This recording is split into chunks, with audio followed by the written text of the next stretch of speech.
Et si la clé de notre bien-être ne se trouvait pas dans le symptôme, mais bien plus profondément dans ce qui le cause? C'est la question fondamentale que pose la naturopathie, et c'est ce qu'on va décortiquer ensemble aujourd'hui.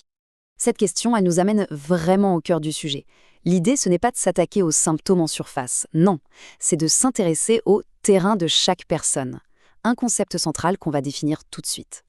Le premier grand principe, c'est un peu comme si on s'occupait de la qualité de la terre d'un jardin, plutôt que de traiter chaque feuille malade une par une.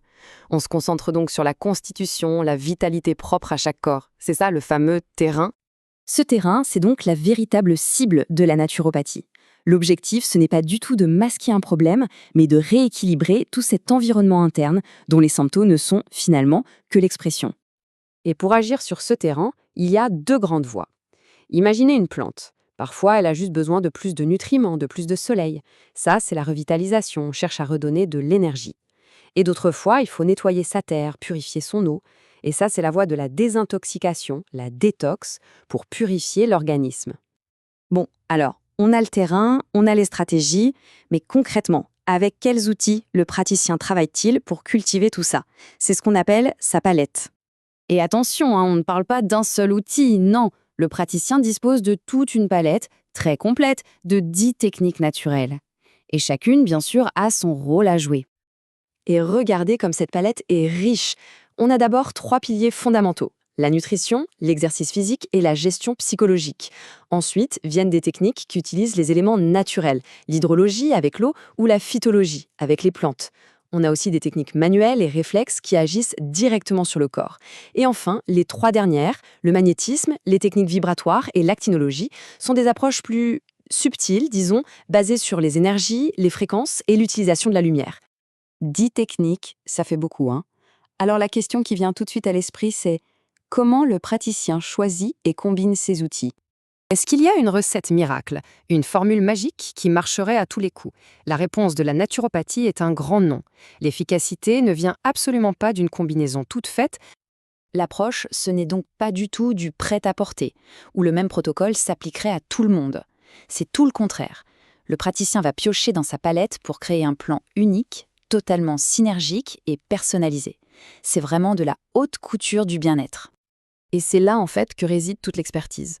Pas seulement dans la connaissance de chaque outil, mais dans l'art de les choisir et de les orchestrer pour une personne unique à un moment donné de sa vie. Allez, pour rendre tout ça un peu plus concret, regardons comment ces outils peuvent être combinés en pratique pour répondre à des problématiques bien réelles. Prenons un grand classique, le stress. C'est une cause majeure d'acidification du terrain. Eh bien, pour y faire face, on va souvent combiner la psychologie, par exemple via la méditation, et l'exercice physique. Les deux agissent en tandem pour leurs effets complémentaires. Et cette idée de synergie, on la retrouve vraiment partout.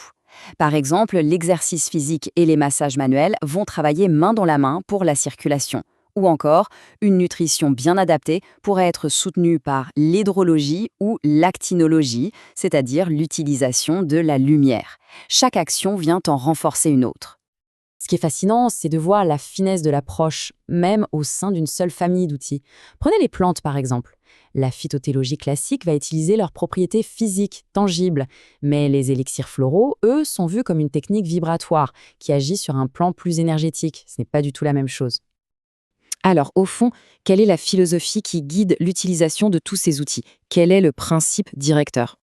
Eh bien, je crois que tout est résumé dans cette phrase de Pierre-Valentin Marcheseau, l'un des pionniers du domaine. Restaurer la santé ou la conserver par des moyens doux. L'idée est là, la douceur, le respect de l'organisme. Et tout ça nous amène à une dernière réflexion. À une époque où la science nous confirme chaque jour un peu plus notre unicité biologique, est-ce que le futur du bien-être ne réside pas justement dans cette approche? Un chemin totalement personnalisé, construit vraiment sur mesure pour chacun.